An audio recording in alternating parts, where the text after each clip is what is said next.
हरे कृष्ण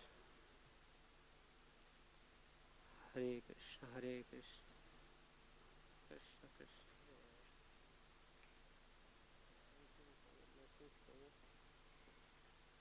हरे कृष्ण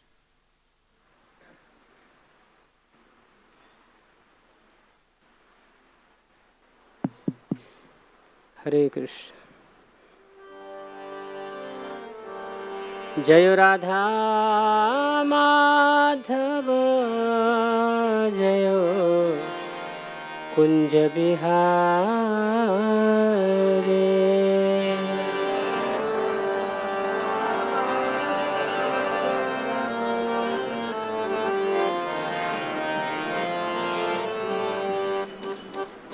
जय जय राधा माधव जय कुंज बिहारी।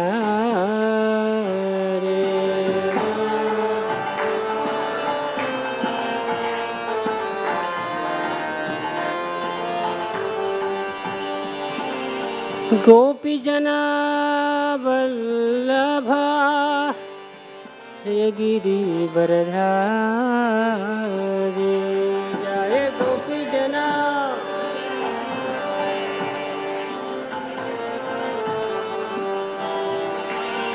जशोदानंदन व्रज जनरंजन।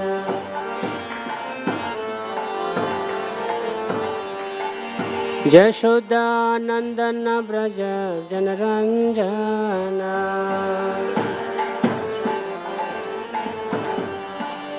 जमुना तीरा बनचारे।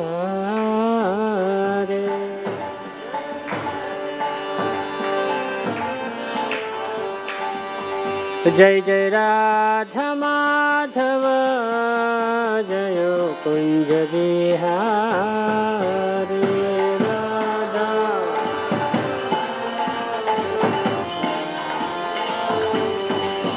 हरे कृष्णा कृष्ण कृष्ण हरे हरे। हरे राम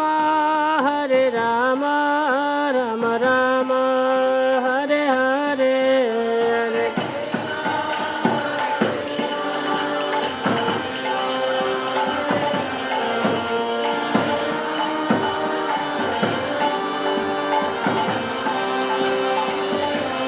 हरे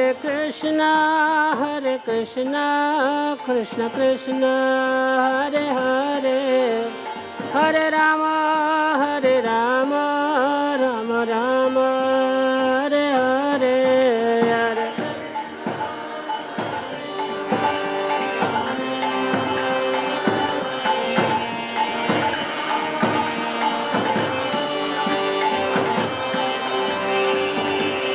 जय राधा गोपीनाथ राधे राधे। जय जय राधा गोपीनाथ राधे राधे।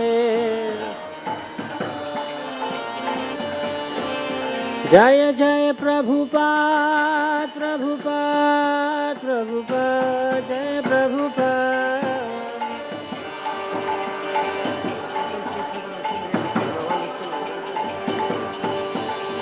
नीताय गौर हरि बोल गौर हरि बोल।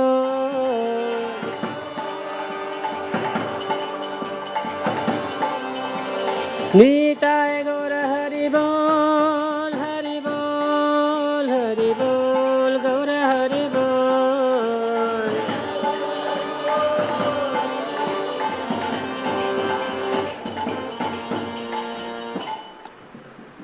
जय ओम विष्णुपाद परमहंस परिव्राजकाचार्य अष्टोत्तर शतस्य श्रीमती divine grace A C Bhaktivedanta Swami Maharaj Srila Prabhupada की जय। जय ओम विष्णुपाद परमहंस परिव्राजकाचार्य अष्टोत्तर शतस्य श्रीमती divine grace Bhaktisiddhanta Saraswati Goswami महाराज श्रील प्रभुपाद की जय। अनंत कोटि वैष्णव वृंद की जय। की जय। प्रेम से कहो श्री कृष्ण चैतन्य प्रभु नित्यानंद, श्री अद्वैत गदाधर शिवासदि गौर भक्तवृंद की जय। श्री श्री राधा कृष्ण गोप गोपीनाथ श्याम कुंड राधा कुंड गिरी गोवर्धन की जय। ब्रजभूमि से वृंदावन धाम की जय। नवदीप मायापुर धाम की जय। पुरुषोत्तम क्षेत्र श्री जगन्नाथ पुरी धाम की जय। जगन्नाथ बलदेव सुभद्रा महारानी की जय। श्री श्री राधा गोपीनाथ भगवान की जय। श्री श्री ललिता देवी विशाखा देवी की जय। श्री गोपाल जी की जय। श्रील प्रभुपाद की जय। हिताय गौर प्रेमानंदे। All glories to the assembled devotees. All glories to the assembled devotees. All glories to the assembled devotees. All glories, all glories, all glories to Sri Guru and Sri Gauranga. Om Namo Bhagavate Vasudevaya. Om Namo Bhagavate Vasudevaya.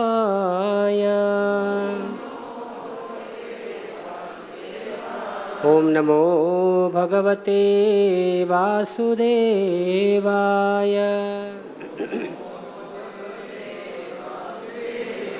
Narayanam Namaskrityam Naram Chaiva Narottamam Devim Saraswatim Vyasam Tato Jayamudiraye. Nashtaprayeshu Abhadreshu Nityam Bhagavata Sevaya. Bhagavatir Uttama Shloke Bhaktir Bhavati Naistiki. Krishnaya Vasudevaya Devaki Nandanaya Cha Nanda Gopakumaraya Govindaya Namo Namaha. Nama Om Vishnupadaya Krishna Prishtaya Bhutale Srimati Bhaktivedanta Swami Niti Namine. Namaste Saraswati Deve Gauravani Pracharine Nirvishesha Shunyavadi Pashyata Deshatarine. Hare Krishna. We are reading from Srimad Bhagavatam, Canto 3, Chapter 9, verse number 6. Tavad bhayam dravinah dehasruvan nimittam shokah spruha paribhavo vipulascha lobah.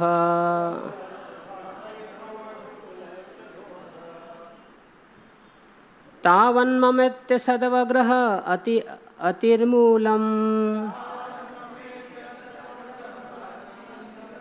तावन्मवेत् सद्वग्रह आरतिमूलम् यावन्नत्ते नृहिम् अभयं प्रवनीतलोकः तावन् भयं द्रविणदेह स्रुवन्निमित्तम्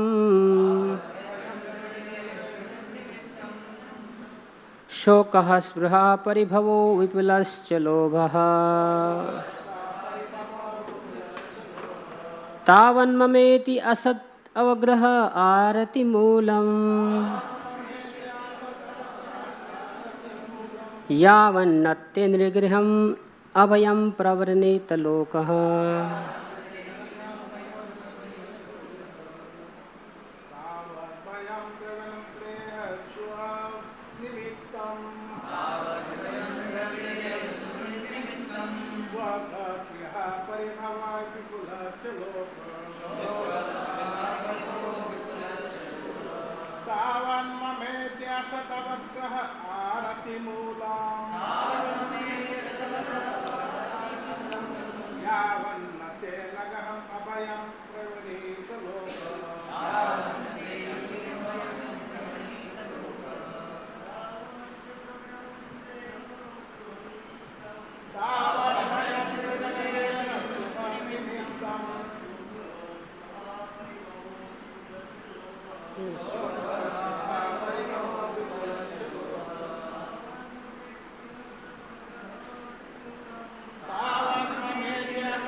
Mataji's.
Hare Krishna. Translation and purport by His Divine Grace A.C. Bhaktivedanta Swami Maharaj Prabhupada.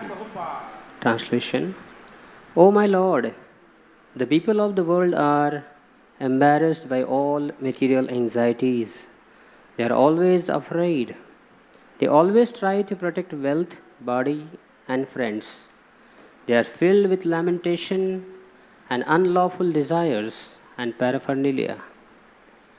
And they avariciously base their undertakings on the perishable conception of my and mine. As long as they do not take shelter of yourself, your safe lotus feet, they are full of such anxieties. Purport. One may question how one can always think of the Lord in regards to His name, fame, quality, etc.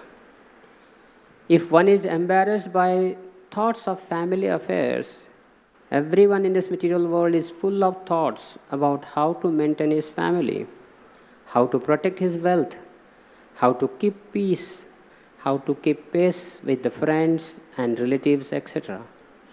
Thus he is always in fear and lamentation, trying to keep up with this status quo. In answer to this question, this verse spoken by Brahma is very appropriate. A pure devotee of the Lord never thinks of himself as the proprietor of his home. He surrenders everything unto the supreme controller of the Lord, supreme control of the Lord. And thus he has no fear for maintaining his family or protecting the interest of his family. Because of this surrender, he no longer has any attraction for wealth.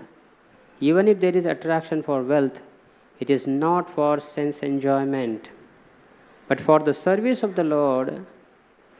A pure devotee may be attracted to accumulating wealth just like an ordinary man. But the difference is that a devotee acquires money for the service of the Lord, whereas the ordinary man acquires money for his sense enjoyment. Thus, the acquisition of wealth by a devotee is not a source of anxieties, as is the case for a worldly man. And because a pure devotee accepts everything in the sense of serving the Lord, the poisonous teeth of accumulating the wealth are extracted. If a snake has its poison removed and bites his man, there is no fatal effect. Similarly, wealth accumulated in the cause of the Lord has no poisonous teeth, and the effect is not fatal.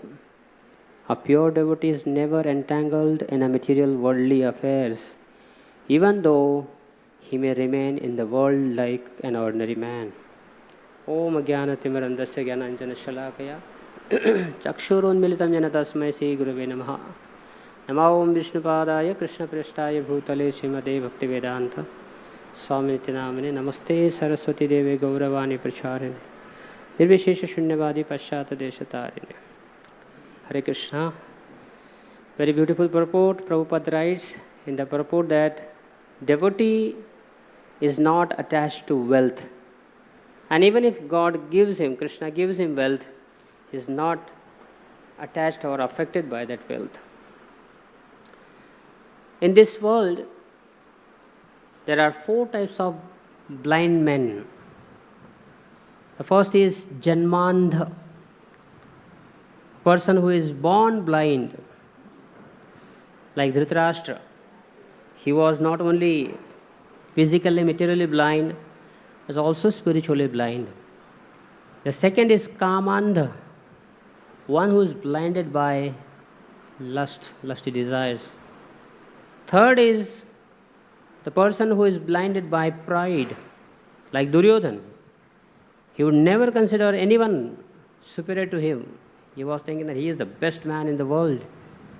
And the fourth is Dhananda, one who is blind by dhana or a wealth, money or a greed. But a devotee of Krishna, even though he has the money, he is not andha. Chanakya Pandit says that gold particles, the dust of gold, is very precious. But if that dust of gold enters in the eyes, one becomes blinded. So, even wealth also can make a person blind. Dhananda. Prabhupada gives beautiful example in a Nectar of Instruction, that if you see a sack of grains, so some animals will come, they will eat as much they want. The birds will come, they will also eat as much they need. But if a human being comes, he will take away the whole sack, because human being is Dhananda. But we have examples in the history, like Parikshit Maharaj. He was the most opulent person. After God, he had everything. But he was not affected or attached, influenced by this wealth. When there was a time to leave, he just left his kingdom as if someone passed a stool. So many examples in the Srimad Bhagavatam, even Amrish Maharaj and others, so they were not affected. So similarly, there is one beautiful example in Srimad Bhagavatam, like Sudama Vipra. Sudama Vipra was a wretched, very poor Brahmana. He had no wealth. So Shukadeva Goswami in 10th canto, 80th chapter, he describes the beautiful pastimes, friendship between Krishna and Sudama. Sudama, although he was a poor Brahman, but he was satisfied. He was very peaceful. His senses were under his control. He was very learned. He was deeply studied in the scriptures. And he was very peaceful. But his body was emaciated, very poor. But then why did he get married? Because if someone wants to get married, Srimad Bhagavatam actually, if someone wants to get married, he must have some resources. He should provide some facilities. One of the meaning of bharya is one who is supported by her husband. That is the meaning of bharya. Then why did he get married to his wife? Srimad Bhagavatam explains she was equally renounced like Sudama. She also had the same nature. She also had the same temperament like Sudama. She was also equally detached. She didn't like beautiful ornaments or beautiful clothing. In one place it is mentioned that she was more renounced than Sudama. Because whatever she had or she would get, first she would offer to her husband. Sometimes, many times she would remain hungry, but she would offer to her husband first. So in that sense, she was more detached. But for many years, she tolerated. She also wore tattered clothes, more tattered than even Sudama. But one day, she approached her husband and she said, "My dear husband, you please go to Krishna. I heard that Krishna, who is a Dwarkadish, who is the husband of the goddess of fortune, he is your friend, your childhood friend. And I heard that he is very compassionate towards the Brahmanas. Namo Brahmana Devaya Go Brahmana Hitaya Cha Jagat Hitaya Krishnaya Govindaya Namo Namaha." Not only that, whoever takes shelter of Krishna, he immediately offers his shelter to him. So I think you must go to him. Now our Acharya is right. She was a renounced, like a very detached person from sense enjoyment. Why did this thought came in her mind? She was not worried about herself. She was emaciated. She wore the tattered cloth, but she was worried about her husband. But one may ask this question, she could have asked this earlier. Why now? For so many years she didn't. So she thought it is Krishna's will. But now she thought it will be too late. This human form of life is not meant for suicide. It is meant for Krishna's service. So if we have some options available for us, we must accept those options to serve Krishna. Why unnecessarily commit suicide? So then she approached her husband. But now Sudama Brahman is saying that, my dear wife, we should not ask any material benediction from Krishna. Then she says, no, you are a pure devotee of Krishna and you are not asking for a greed. You want to serve him. And then Sudama Brahman is arguing with his wife, but I am not a Brahman. Although I am born in Brahmin family, but I have no Brahminical qualities. And neither I am surrendered to Krishna. So why do you expect that Krishna will give something to me? So then she says, you may consider you are not a Brahmin, but no worry. Even if you are not surrendered to Krishna, but whoever goes to Krishna, without even asking, he gives them. Then he says, but he is my friend, I am not an unknown person to him. I am his friend, how can I ask something? Krishna expects that I am his pure devotee. I don't want any material benediction from him. But if I ask from him, then what he will feel about me? Then she says, you just go to Dwarka, stand in front of him and be silent. Don't speak any word. You be just silent. And then Bhagavatam explains, she says that Krishna is Jagat Guru. He is sitting in everyone's heart as a Paramatma, and he will know all your desires, all your wishes, and all your needs. You don't even have to ask anything from him. But then Sudama, he gives one more argument. He said, my dear wife, I am well educated, well studied in the scriptures. You also studied the scriptures, and you know that whatever is predestined according to our previous life, whatever we deserve, God gives that. So maybe because of our sinful karmas, we didn't deserve money, so we didn't get.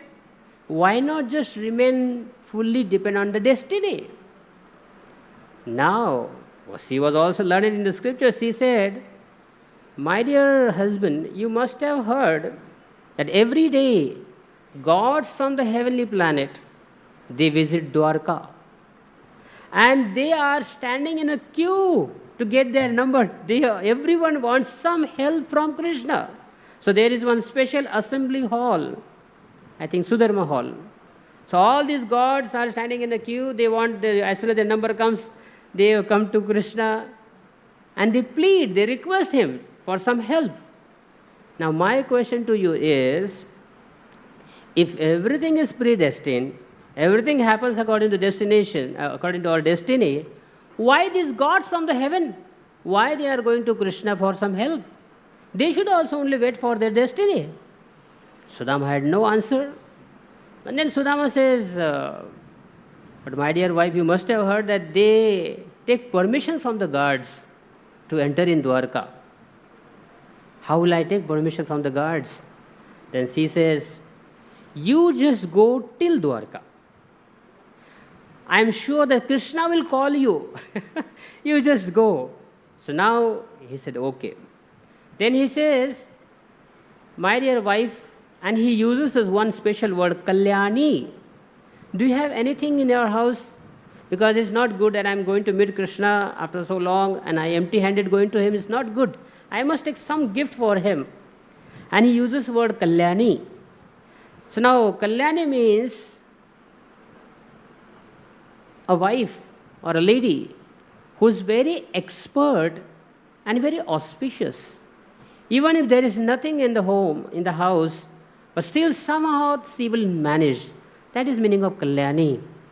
So, and he uses this word Kalyani for his wife. So then she says, okay. She goes to the 4 houses in 4 directions, east, west, north, south, and she begs for alms. So she collects 4 palms full of chipped rice or flat rice. Now she ties those chipped rice in a torn cloth, ragged pouch. So then Sudama takes that pouch and set off for Dwarka. So while whole journey he was just remembering Krishna, his pastimes and his days in the Gurukul. As he reached at the gate, entrance of Dwarka, so this Dwarka city was highly protected by huge army. So there are main 3 layers, 3 gates. So he had to cross 3 gates. And each gate is protected by army. It's called Gulma. Now one Gulma or one army consists of 45 foot soldiers, 9 elephants, 9 chariots, and 27 horses. So this is one group, one army. So in this way there are 3 gates. He had to cross all these 3 gates. But he was such a brilliant and intelligent man. He joined the local Brahmanas troop. Because he was thinking, if I go alone, there will be many inquiries. So he joined the local Brahmanas group, and everyone, so he also very easily crossed all those 3 gates. So now, when he entered into Dwarka, he saw there were huge palaces, very opulent palaces. They belonged to the Andakas, Yadavas, Bhojas. After walking for a long distance, then he found the most opulent palace. And Padma Purana explains it belonged to Rukmini Mata. Rukmini Mata's palace was the most opulent palace in Dwarka. Krishna had 16,108 wives, queens, and each queen had one palace, very opulent. So he asked to the guards, where is Krishna's palace? So now all the guards said, whichever palace you see, they all belong to Krishna. But then he said, but where can I find him at this moment? I want to meet him. And the guard said, you enter any palace, you will see Krishna. Srimad Bhagavatam explains that Narad Muni, when he saw Krishna was present in every house, in every palace. So, Krishna not only married 16,108 wives, queens, he was also present with all of them. So, as he entered the palace, Rukmini Mata's palace, he felt that he was in Vaikuntha. He felt Krishna's presence in the palace. Rukmini Mata saw him. She came at the entrance and very politely she said, please come in. And Krishna was sitting on the bed of Rukmini Mata. He saw from the distance his old friend, childhood friend. He came running. He got up from the bed. He came running. He came to the courtyard. He was so happy. He crying, shedding tears, started shedding tears. He embraced him. And he said, my dear friend, please come in. And he made him sit on the same bed of Krishna. He personally washed his lotus feet with the water which was brought by Rukmini Mata in a golden pitcher. After washing his feet, he sprinkled that charanamrita over his head and also over others' head. After washing the lotus feet of Sudama, he anointed his forehead with a fragrant sandalwood paste. After that, he offered him agaru and also many fragrant ornaments. Then he says, it is written in Srimad Bhagavatam, he offered incense and arrays of lamps. And then, with the sweet words, he welcomed him. He also gave a cow in charity to Sudama Brahman. But now, Srimad Bhagavatam explains, Krishna is God. What is the need for Krishna to act like this? But his act of hospitality, Krishna performed just to set an example, just to show to the world, even if you are a king, how you should behave, how you should deal and treat the pure devotees, pure brahmanas when they come at your house. So, and the second thing is, Krishna was controlled by the love of his devotees. While Krishna was washing the feet of Sudama, Rukmini Mata personally she was fanning him. Just imagine. So, but those who are the members of this royal palace, they were astonished. They were amazed. This fellow, this person looks so shabby. He's wearing a tattered cloth. According to the past life, if someone had performed some good deeds, he will get a prosperity or a healthy body. But by seeing this emaciated Brahmana, we don't think that he has done some past in good deeds in his past life. Neither he has prosperity nor he has a healthy body. So they were amazed. But Krishna doesn't see all these things. There are two types of karma. One is the ordinary pious activities karma, good karma, and the second is bhaktimaya karma. So those who perform some pious deeds, good karma, ordinary good karma, in their next life they get prosperity and good bodies, name, fame, like Hollywood Bollywood stars.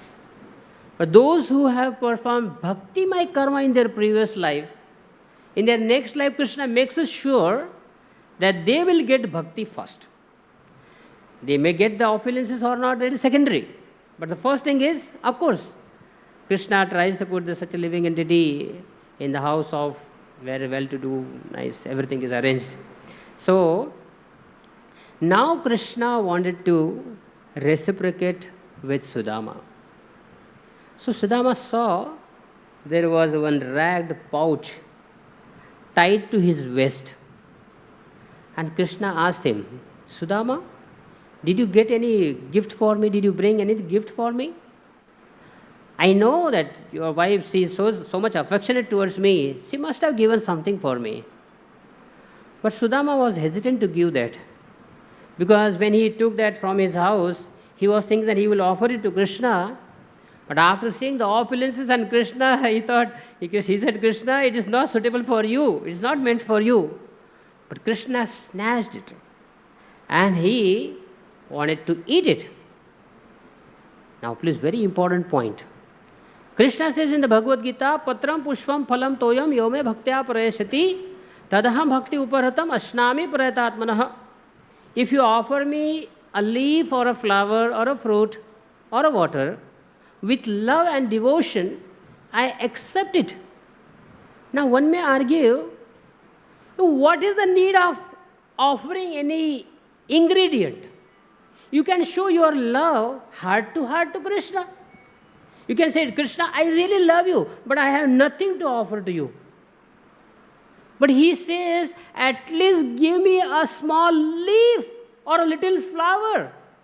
Why he wants from you some ingredient, something from you? Because afterward the living entity should not accuse Krishna that, my dear Krishna, I didn't want to love you. You forced me to love you. You interfered in my free will. Because this is the only thing Krishna doesn't do. He does not interfere in anyone's karma. Even the rest of the eternity he will never do. Even in the spiritual world, he never interferes in karma. If you want to love me, it's okay. You have a free will. You are like a Surat, like me. And if you don't want to love me, it's fine, okay. And therefore he says, in the future, if a living entity asks, Krishna, you interfered in my free will, then I'll tell him, you had offered me a leaf, you remember? You offered me a flower or a fruit or a little water, that also with love and devotion. And therefore I accepted you. So, therefore sometimes people say, hey, why do you have to show off? showing your chanting beads, always chanting on the beads, Hare Krishna, Krishna Krishna, Hare Hare. Why can't you just remain silent? You just keep your devotion in your heart, and Krishna is God. He's sitting in your heart. He understands your devotion. Why do you have to make a show off? Krishna says, no, you show it to me. You show it to me that you are interested in me. If you are interested in me, then I will also show interest in you. Ye yatha mam prapadyate tam stateva bhajamyaham. And therefore, when you go in front of Krishna, one should not go empty-handed. One should offer something to Krishna. That is as a token of love, a gesture for Krishna. So Krishna snatched the pouch from Krishna. When Krishna went to Hastinapur, Duryodhana also wanted to offer a big feast. But Krishna said, you rascal, you do have no love for me. So he rejected his feast. Rather, he went to the house of Vidura and he accepted even a simple, sometimes he said like, vegetable, or sometimes mentioned that only peels of banana, whatever it is. But he accepted it.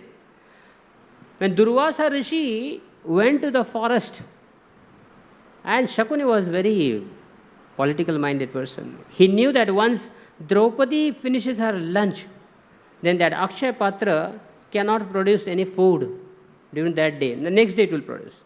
So he deliberately told Durvasa to visit Pandava's hermitage after 2 o'clock, 3 o'clock, whatever time. So when Durvasa arrived with thousands of disciples, Draupadi has already eaten her lunch. There was nothing in Akshay Patra. So she called upon Krishna. Krishna arrived. She said, my dear Krishna, please help me. Krishna said, please bring that Akshay Patra to me. And Krishna saw there was one little grain sticking to the bottom of this pot. Krishna ate that one grain of rice. Yasmin tushte jagat tushte. As soon as Krishna ate, the whole universe became satisfied, including Durvasa and thousands of his disciples.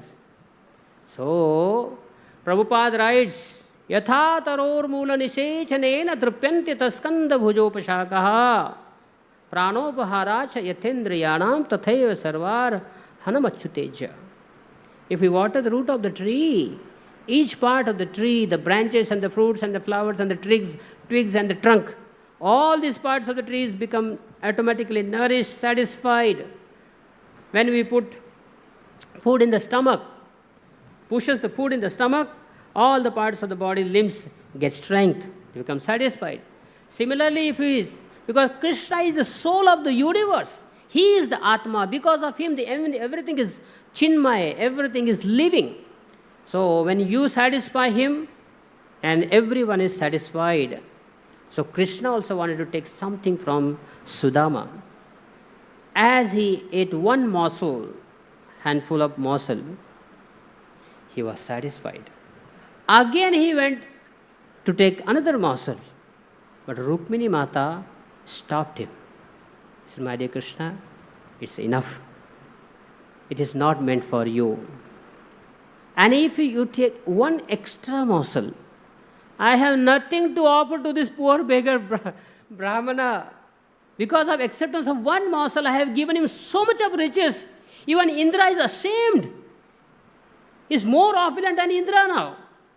So what can I give him? What else can I give him? So therefore, you please now be satisfied. In Srimad Bhagavatam 10th canto it is explained that when Yashodama came to know that Krishna had eaten mud, dirt, she told Krishna, open your mouth. I want to make sure that you have not eaten anything. Krishna opens his mouth and she sees that thousands of universes are present in Krishna's mouth. Just forget about there's Durvasa and thousands of sages and rishis. Thousands of universes are present in the mouth of Krishna. When he eats, places those morsels or food in his mouth, it reaches to each and every each and every tree, each and every animal, birds, beast, everyone. Therefore, it is recommended that everyone, at least the householders, they should offer bhoga every day to Krishna. It is like you are feeding. Sometimes people are very much fond of doing some service to the humanity, to the society. They want to offer free food.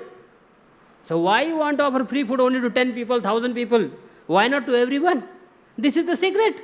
You just offer it to Krishna, feed this beautiful prasad to him, and whatever ingredients you are offering, it is reaching to everyone in the universe. So,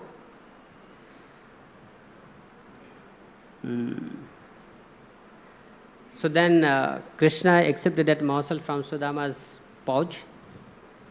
So at night, actually it's mentioned in Bhagavatam, Sudama entered in Krishna's palace at late night because he started his journey in the morning. So by the evening he came to the Dwarka, and then he crossed the 3 gates. By the time he reached Rukmini Mata's palace, it was already night. So then after having dinner, Sudama took rest, and Krishna held his hand. Both of them, they sat on the bed, and they started discussing. They remembered their old days. In their childhood, they were staying in the Gurukul of Sandipani Rishi. And one day, they went to the forest by the instruction of his Guru's wife to fetch some wood from the forest. And it was not a rainy season, but suddenly some unseasonal storm arose. There was fierce lightning and hurricane, and suddenly the river was flooded with water, and there was no discrimination between the highland and the lowland. So these 3 of them, Sudama, Krishna and Balaram, they held each other's hand, and they kept roaming in the forest throughout the night. In the morning, when Sandipani Rishi saw these 3 students, he was so pleased. He said that you undergone so much of troubles for me, so I bless all of you that these Vedas and Puranas will always stay in your voices. You will be always satisfied. So they all remembered these days. In this way, Sudama took rest, and next day early in the morning, Sudama left. Now it's a very important point to note here. Krishna is Dwarkadish. He is the king of all the kings. He is the king of all the gods. He is the god of all the gods. And what is the status of this poor Brahmana? Nobody knew who is he. He had nothing. He had not even food. He had no clothes. Where is the comparison between Krishna and Sudama? There were 2 personalities. They were also staying in the Gurukul, Dronacharya and Drupad. They were also very thick friends during the Gurukul days. When Drupad and Dronacharya were staying, Drupad gave promise to Dronacharya. He said, Dronacharya, you are such a nice friend of mine. When I will become the king, I will offer half of my kingdom to you. And Dronacharya remembered that. When Drupad became the king, Dronacharya went to Drupad and he said, oh my dear friend, do you remember me? I am your classmate. We are Gurukulin, we are staying together. Do you remember me that you had promised me, when you become the king, you will offer half of your kingdom? Drupadi became angry. He said, you poor wretched Brahmana, how can there be a friendship between you and me? I am the king, most opulent king, and you are a poorest Brahman. If you want some donation, ask for some from me, I will give you. But there cannot be any friendship between you and me. Dronacharya became so angry. He said, one day I'll take away your kingdom from me and you will beg from me. Then he went and gave military training to Pandavas and Kauravas. But here we see, who is Drupad in front of Krishna? He is not even a mosquito in front of Krishna. Krishna is so opulent, he is God. But still he remembered his friendship days. So if you really want to celebrate Friendship Day, he is the best friend. He will never forget you. He is the best lover. He is the best child. He is the best of everything. So, now the next morning, Sudama Brahman, he went to Krishna. He circumambulated Krishna. He offered his obeisances to Krishna. And with a full love and devotion, he gazed at the lotus face of Krishna. And he was about to leave. Now, while he was walking towards his home, he was thinking that I saw Krishna, I am so happy, I got Krishna's audience, I saw Krishna's darshan, I got Krishna's darshan, but my wife will be very unhappy.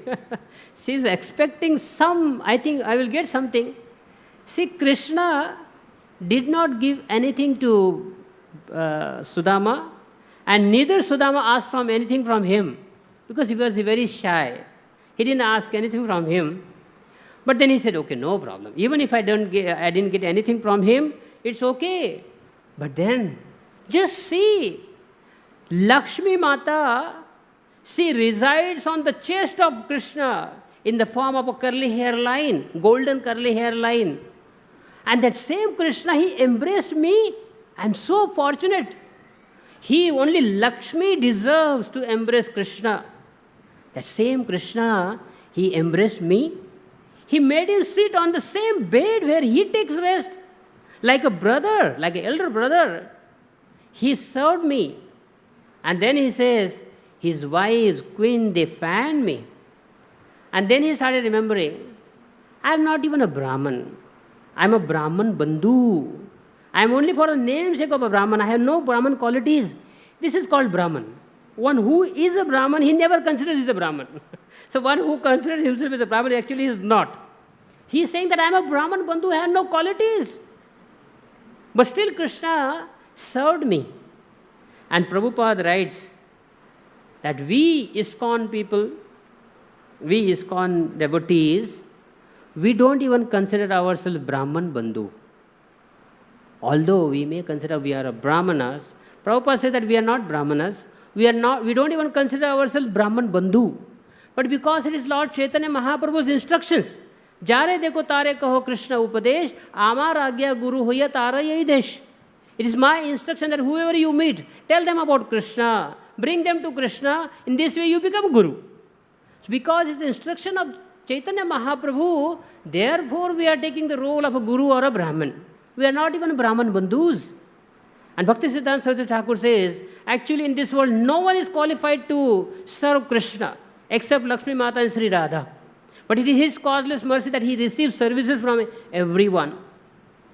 So, Sudama Brahman started remembering that, yes, although I am not qualified, but he served me. Then he said, why did Krishna not give me wealth? Because he was thinking that I am a poor Brahman, and suddenly if I get so much of wealth, I may become fucked up. I may give up even devotion. And therefore, to protect my devotion, my bhakti, he didn't offer me any wealth. But then, as he started walking to his house, he went to his original place, his town, his village, but he saw there is a change. In the place of his hut, there were towering, palatial buildings, so opulent, there were gardens, and there were flocks of birds cooing. And there were great opulent men and women. They were dressed, attired in a gorgeous way. He started thinking, where am I? Am I in the right place? So he started asking this question, where is my small hut? And as he approached that palaces, his wife came out from one of the most opulent palace. She was so happy to see her husband. She was looking like an Apsara or a goddess of the heavenly planet. When she offered obeisances to him, he started asking, why this demi-goddess or goddesses who is the wife of some god, why is she offering obeisances to me? So the maid servants, there were hundreds of maid servants now. They said, my dear Brahmana, indeed she is your wife. He said, how come? But then our Acharya is right, till he reached his home, he was in the same body. emaciated body, tattered cloth. Why? Because if he reaches home, his wife should recognize him. So he was in the same attire. As soon as his wife recognized him, his body changed. His body also became like a celestial body of heavenly planet. And then when he was walking, his wife was glorifying him. His wife was so happy. She was almost like dancing. But he was not looking at his wife. Then he started thinking, oh Krishna, I was thinking that you have not given anything to me. But now I understand. You gave me, but you didn't inform me. And then he remembers. Srimad Bhagavatam gives beautiful analogy. When Krishna wanted to reciprocate with Sudama, he thought of himself. He said that my Sudama, my devotee, his love is like oceanic. And whatever I offer him in return, it is like a pebbles. He felt it is embarrassment for himself.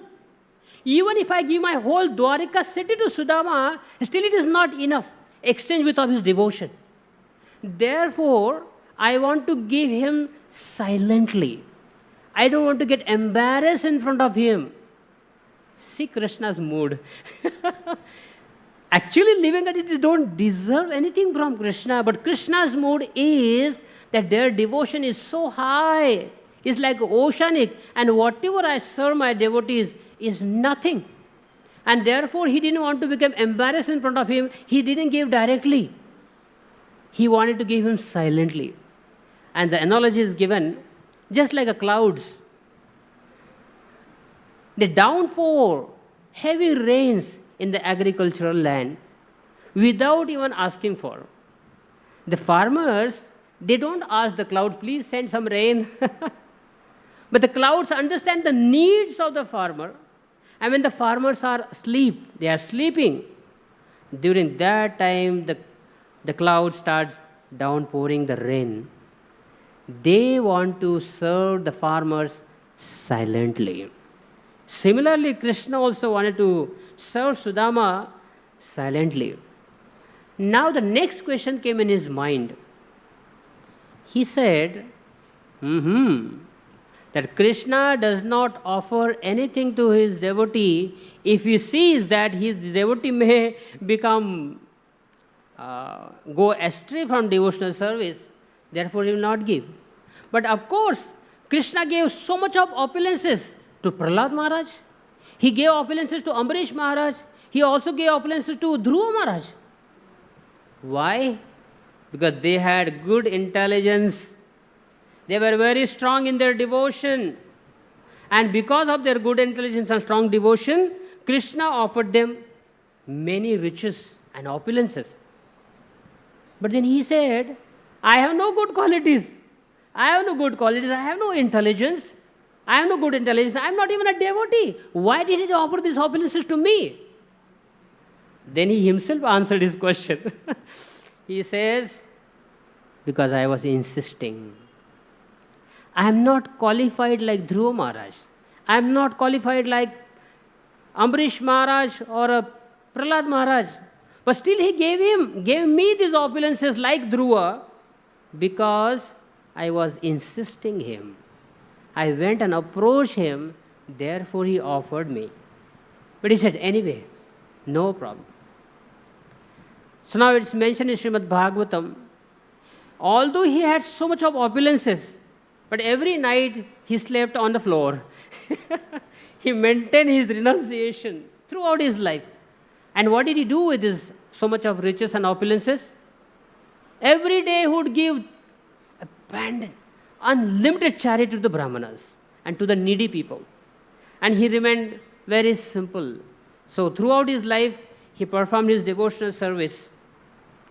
So Krishna likes the renounced mood of a devotee. If we are attached to anything of this world, but Krishna says that if you are attached to anything of this world, you will take another birth. Sanatana Goswami, he had opulences he was a prime minister. And the king Nawab Shah, he had given so much of opulence to Sanatan Goswami, but he left everything. Tektva Turana Mashesha Mandala Srenim Pradhatuchavat. And he went to Vrindavan. On his way, he went to Banaras to meet Lord Chaitanya Mahaprabhu. He was already in the attire of mendicant. He was like a sadhu, but he had a very opulent blanket over his body. Chaitanya Mahaprabhu saw that. After looking at Sanatana Goswami, he did not say anything, but within his mind, he did not approve it. And Sanatana Goswami, who was a prime minister, he understood simply by the look of Chaitanya Mahaprabhu, he understood that Mahaprabhu did not approve it. He went to the bank of the Ganges. There was one a beggar. He was washing his old clothes. He said, "Can we exchange? Take this costly blanket for you and give me your old clothes." He said, "My dear sir, why are you making a joke of me? Please." But he said, "No, I am serious. Please exchange this." And Sanatana Goswami took that torn cloth, wrapped around his body, and went in front of Mahaprabhu Chaitanya. Chaitanya Mahaprabhu was so pleased by saying it. He said, "Yes, now it's okay." So Chaitanya Mahaprabhu showed that renowned sadhus should be detached. But in Kali Yuga, so-called sadhus also attached to their wealth, their bank accounts, their money and property. According to the ideal standard, sadhus should be detached. So, even Sanatana Raghunath Das Goswami, what kind of renunciation he had?